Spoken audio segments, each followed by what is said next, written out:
वज़ीर आज़म शहबाज शरीफ का बीजिंग से चेयरमैन NDMA से टेलीफोनिक राब्ता। चेयरमैन NDMA ने वज़ीर आज़म को पाकिस्तान में सैलाबी सूरत हाल के हवाले से आगाह किया और इमदादी कार्रवाइयों पर ब्रीफिंग दी। चेयरमैन NDMA ने रावी, चनाब और सतलुज में बढ़ती हुई तुग़यानी के हवाले से आगाह किया। वज़ीर आज़म की NDMA को दरियाओं में बढ़ती हुई तुग़यानी के पेश नज़र रेस्क्यू और इमदादी कार्रवाइयों की तैयारी कबल अज़ वक्त मुकम्मल करने की हिदायत। उन्होंने NDMA को सूबाई हुकूमतों से मुकम्मल ताउन करके हिफाजती इक़दाम और इमदादी कार्रवाइयाँ तेज़ करने की हिदायत की। वज़ीर आज़म ने अवाम को रावी, चनाब और सतलुज में बढ़ती हुई तुग़यानी के हवाले से पेशगी आगाह करने की हिदायत भी की।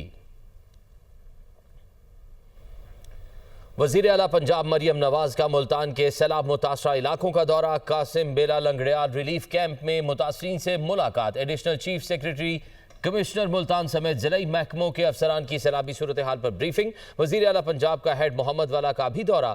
DC मुल्तान ने सूरत हाल से आगाह किया। मरियम नवाज का मुल्तान में रिलीफ कैंप का भी दौरा। इंतजाम देखे, पीने के साफ पानी और बच्चों के लिए दूध के इंतजाम का जायजा लिया। मरियम नवाज सैलाब मुतासरा बच्चों और ख़वातीन में घुल मिल गई। ख़वातीन को मलबूसात और दीगर तहाइफ पेश किए, बच्चों से गपशप की और मुख्तलिफ सवाल पूछे। मुतासरा ख़ानदानों से मसाइल और ज़रूरियात के बारे में भी दरियाफ्त किया। ख़वातीन को घरों की बहाली के लिए इक़दामात का यकीन दिलाया। वज़ीर आला मरियम नवाज का अपने दौरे के दौरान मुल्तान में दुकानें बंद कराने पर इजहार बरहमी। फौरी रिपोर्ट मांग ली। कहा, मेरे दौरे में किसी को तकलीफ हो मुझे गवारा नहीं। भारत से छोड़े गए तबाहकुन सैलाबी रैले ने दरियाए सतलुज से भर गया है। कसूर के दर्जनों गांव पानी में डूब गए। सूरत हाल इस कदर संगीन हो चुकी कि बस्तियां कब्रिस्तानों का मंजर पेश कर रही हैं। सैकड़ों अफराद अपने घरों में महसूर हो गए, भूख, प्यास और खौफ से दो चार हैं। मजीद अहवाल बता रहे हैं वहां पर मौजूद ब्यूरो चीफ मोहम्मद हसन रजा। कसूर की एक और बस्ती में मैं पहुंचा हूं और रेस्क्यू 1122 की ये कश्ती नहीं है, बल्कि ये मुकामी बस्ती के लोगों ने कश्ती तैयार कर रखी है। ये चाचा जो हैं, इन्होंने खुद यहाँ पर एक इनकी जो पुरानी एक कश्ती थी जो उन्होंने अपने घर में रखी हुई थी वो निकाली है और उसको उन्होंने इस्तेमाल करना शुरू किया ताकि जो दूसरी बस्ती के अफराद जहाँ पर मौजूद हैं वहाँ पर उनको खाना या कहीं ना कहीं से कुछ पानी कहीं से ला तक उन तक पहुँचाया जा सके। ये आप देख सकते हैं इस बस्ती में घर जो हैं वो डूब चुके हैं। ये फसलें थी यहाँ पर जहाँ से हम जा रहे हैं और फसल कौन सी थी ये भी हम आपको बताएंगे, क्योंकि ज़्यादातर यहाँ पर जो है वो जो फसल थी वो जो है वो मूंजी थी और चावल, यहाँ जवार, ये यहाँ पर बहुत चलती है। बहुत ज़्यादा जो है यहाँ पर फसल जो है वो यहाँ ये काश्त की जाती थी। अब ये सारी ये फसल थी जहाँ से मैं आपको लेकर जा रहा हूँ। ये घर आप देखें कि ये घर जो है बिल्कुल पानी के अंदर आ चुके हैं, पानी में डूब चुके हैं। यहाँ पर हमारे मुकामी नुमाइंदे मौजूद हैं। आपने यहाँ पर देखा तो यहाँ ये बस्ती वाले दुरुस्त कह रहे हैं कि आप भी यहाँ पे 7-8 दिन से मुसलसल रिपोर्टिंग कर रहे हैं। जी बिल्कुल ऐसा ही है सर। इसमें ना मैं थोड़ी तारीख बताता चलूँ।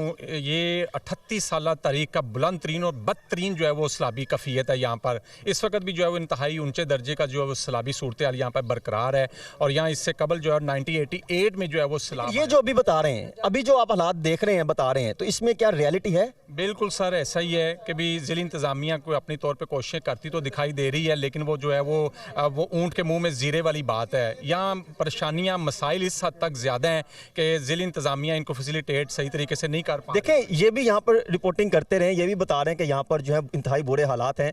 आपको कहा नहीं कि आप आके बच जाएं, आप निकलें यहाँ से? हाँ जी, आख्या सन। तो आप क्यों नहीं गए? ਅਸੀਂ ਸਾਰੇ ਵਜ੍ਹਾ ਹੈ ਵੀ ਅਸੀਂ ਸਾਰੇ ਲੋਕ ਇਧਰ ਬਾਹਰ ਆ ਗਏ ਆ। ਇੱਥੇ ਨਹਿਰ ਦੇ ਉੱਤੇ ਬੈਠੇ ਆ, ਇਹ ਦਫਾਈ ਬੰਨ ਇਹਦੇ ਉੱਤੇ ਬੈਠੇ ਆ। ਕੋਈ ਇੱਕ ਅੱਧਾ ਜੀ ਘਰ ਦੇ ਵਿੱਚ ਹੈਗਾ ਵੀ ਕੁਛ ਹੈ ਡਿੱਗੇ ਟੱਠੇ ਮਕਾਨ ਤੇ ਉਹਦਾ ਸਮਾਨ ਸੰਭਾਲਦਾ। ਸਕੂਲ ਵੀ ਸਾਡੇ ਫਿਰ ਵੇਖੋ ਸਕੂਲਾਂ 'ਚ ਵੀ ਲੱਖ ਪਾਣੀ। आप देख सकते हैं वहाँ पर जो फैमिलियाँ बैठी हैं वो सिर्फ इस आस पे इस इंतज़ार में बैठी हैं कि शायद यहाँ पे कोई आज चला जाएगा पानी, आज यहाँ चला जाएगा या कोई इंतज़ामिया मौजूद आ जाएगी, कोई बंद लगा देंगे। यहाँ पर अगर चाहते तो बंद लगा के चीज़ों को रोका जा सकता था। यहाँ पर अगर हुकूमत चाहती तो बर वक्त इन अफराद को यहाँ से उनका इनखला किया जा सकता था। यहाँ पर अगर हुकूमत चाहती तो बहुत सारे इकदाम किए जा सकते थे, लेकिन ये वो सिचुएशन है जहाँ पर ना तो वज़ीर आला पंजाब यहाँ पर पहुँची, ना यहाँ पर डिप्टी कमिश्नर पहुँचे, ना यहाँ पर PDMA या मुतलका ज़िम्मेदारान या ब्यूरोक्रेसी या हुकूमती ओहदेदार में से कोई यहाँ पर पहुँचा, ना मुतलका वज़ीर जिसकी यहाँ पर ड्यूटी लगाई गई है यहाँ पर पहुँचे और आके उन्होंने इस चीज़ का जायज़ा लिया और आवाम के साथ खड़े हुए। कोई इनके से कोई डिस्कशन नहीं की गई, कोई बातचीत नहीं की गई। हालात इंतहाई ख़तरनाक यहाँ पर दिखाई दे रहे हैं। जी।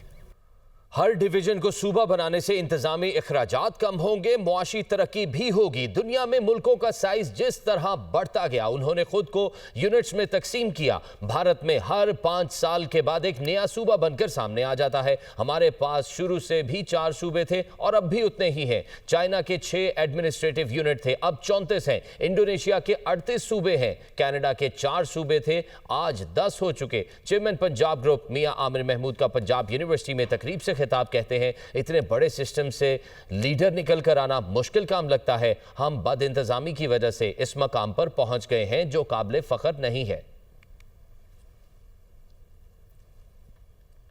अगर आप हर डिवीजन को प्रोविंस बना दें तो एडमिनिस्ट्रेटिव एक्सपेंस आपका कम हो जाएगा। मुल्क वजूद में आने के बाद मुल्क क्योंकि साइज़ में बड़े होते हैं, रकबे में बड़े होते हैं, आबादी में बड़े होते हैं, तो उन मुल्कों ने ये फ़ैसला किया कि क्योंकि हमें वेलफेयर अवाम तक पहुँचानी है, हमें जो फ़वाइद हैं इस हुकूमत के वो अवाम तक पहुँचाने हैं, तो ये मुल्कों ने ये फ़ैसला किया कि हम अपने इंतज़ामी यूनिट्स को तकसीम करेंगे।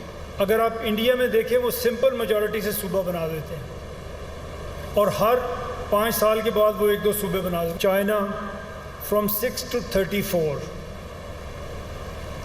इंडोनेशिया जो हमारे जैसे ही है, तकरीबन 7 करोड़ से शुरू हुआ था, अभी 28 करोड़ की उनकी आबादी है, बट प्रोविंसेस उनके 38 हैं। कनाडा 4 प्रोविंसेस थे उनके, आज 10 हैं। पाकिस्तान जब बना तो इसकी आबादी 3 करोड़ के करीब थी और हमारे पास 4 सूबे थे। अब ये सूबे जो हम देखते हैं, 2 करोड़ से शुरू हुआ, 13 करोड़ पे पहुंच गया, 1 मिलियन से शुरू हुआ, 14 मिलियन पे पहुंच गया। इतने एक ह्यूज सिस्टम के अंदर किसी लीडर का मर्ज हो के आ जाना पॉसिबल नहीं लगता। यहाँ लीडरशिप का कोई ऑर्गेनिक ग्रोथ का प्रोग्राम नहीं है। आज इतनी बड़ी आबादी को पालना एक गवर्नमेंट के लिए मुश्किल है। फैसलाबाद की तहसील तांदले-अमाला के इलाके ठट्ठा नामदार में दरियाए रावी में आने वाले सैलाब की तबाहकारियां हर जानिब दिखाई देती हैं, जिससे इलाका मकीनों को शदीद मुश्किलात का सामना है। इसी पर मजीद अहवाल बता रहे हैं ब्यूरो चीफ फैसलाबाद अब्दुल बासित। जी अब्दुल बासित। जी बिल्कुल, इस वक्त हम मौजूद हैं फैसलाबाद की तहसील तांदलियावाला की इलाके माड़ी पतन से मुल्हिका जो देहातों में, जहां पर सैलाब की तबाहकारियों के मनाज़र हर तरफ दिखाई देते हैं। हर तरफ जो है सैलाब का पानी जो फसलों को अपनी लपेट में लिए हुए है। इलाका मकीनों के घर जो हैं वो सैलाबी पानी की नज़र में हो चुके हुए हैं और सैलाबी पानी की वजह से शहरियों के माल मवेशी, घर और फसलें मुकम्मल तौर पर तबाही का शिकार बनी हुई दिखाई देती हैं। तकरीबन इलाका मकीनों के मुताबिक बताया जा रहा है कि ये 30 मरबे से जायद के रकबे पर ये गांव मुहित है, जहां पर ज़्यादातर ये मूंजी और कमाद, कपास और जो मकई की फसल यहां पर काश्त की जाती थी। और ये तमाम तर जो ज़रई इलाके इस देहात के हैं, वहां पर ज़ेरे काश्त जो तमाम फसलें इस वक्त दरियाए रावी के पानी की लपेट में आ चुकी हुई हैं और जो ज़्यादातर रकबा जो है वो इस वक्त मुकम्मल तौर पर तबाह हो चुका हुआ है। इस इलाके के जो मकीन हैं वो खासे परेशानी का शिकार बने हुए दिखाई दे रहे हैं। यहाँ पर जो इंतज़ामात नाकाफ़ी होने की वजह से शहरियों को खासा मुश्किलात का सामना करना पड़ रहा है और शहरी मुतालबा करते हैं कि यहाँ पर ना सिर्फ जो रेस्क्यू सर्विसेज हैं उनको बेहतर बनाया जाए, बल्कि इस इलाके के मकीनों को जो दरपेश मसाइल हैं उनके खात्मे के लिए भी फौरी और अमली इक़दाम उठाए जाएँ। अलीपुर चट्ठा के करीब गांव नूरपुर में मुमकिन सैलाबी रैली की वजह से दरियाए चनाब के हिफाजती बंद को पुख्ता किया जा रहा है। मजीद बता रहे हैं वहां पर मौजूद हमारे नुमाइंदा मुजम्मिल सनाउल्लाह बलोच। बिल्कुल, इस वक्त मैं मौजूद हूँ कादराबाद विराज के मुल्हिका गांव नूरपुर में, जहां पर दरियाए चनाब के जो हिफाजती बंद हैं उनको मुमकिन सैलाबी रैली से महफूज रखने के लिए पुख्ता किया जा रहा है। और यहाँ पर अगर मेरा कैमरा मैन दिखा सके, ये जो हिफाजती बंद है इसकी जगह पर यहाँ मज़ीद जो है 4-4 फुट मिट्टी डाल के इसको बुलंद किया गया है। दूसरी जानब ये जो दरिया का पानी है इसमें जो मुसलसल इसके बहाव में इजाफा होता जा रहा है। दरियाए चनाब के इस बंद से जब 10,77,000 क्यूसेक का जो सैलाबी रेला टकराया था तो यहाँ पर जो बंद है वो काफ़ी जगहों से कमज़ोर हो गया था, जिसको अभी कवर किया जा रहा है। और यहाँ ये भी बताता जाऊँ, जो हालिया बारिशें हुई हैं उसकी वजह से दरियाए चनाब के हिफाजती बंद पर जगह जगह गहरे शिगाव पड़ गए हैं जो किसी भी वक्त बड़े खतरे का सबब बन सकते हैं। और यही दरियाए चनाब का वो बंद है, जो पिछले जो सैलाबी रेले में 2 दफ़ा एक जगह से टूट गया था, जिसे यहाँ के जो इलाका मकीन है उन्होंने इंतजामिया के साथ मिलकर कवर कर लिया था, जिसकी वजह से दरिया चनाब के जो इर्द गिर्द रसूल नगर और शहर अलीपुर चट्टा की आबादी थी वो महफूज रह सकी थी।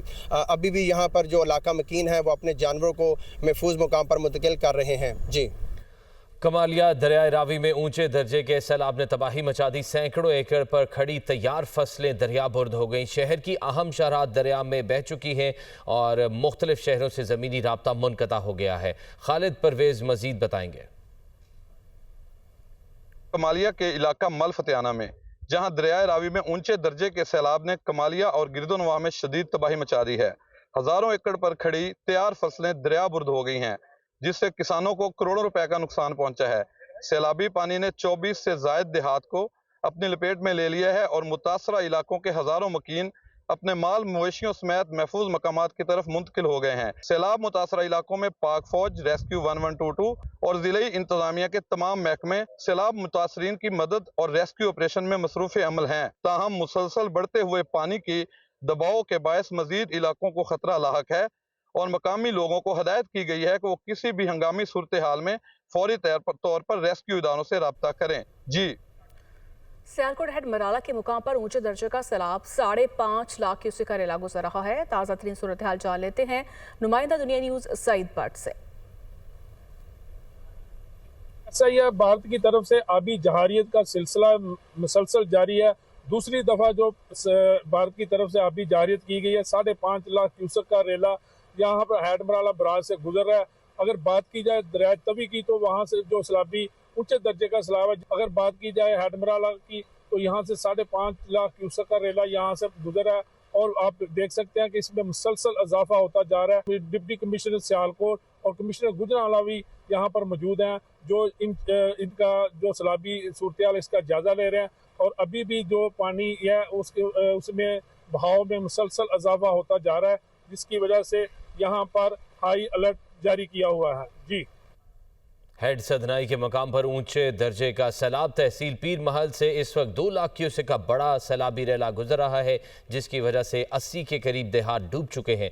मजीद जानते हैं हमारे नुमाइंदे मियां असद हफीज से। जी असद, आगाह कीजिएगा।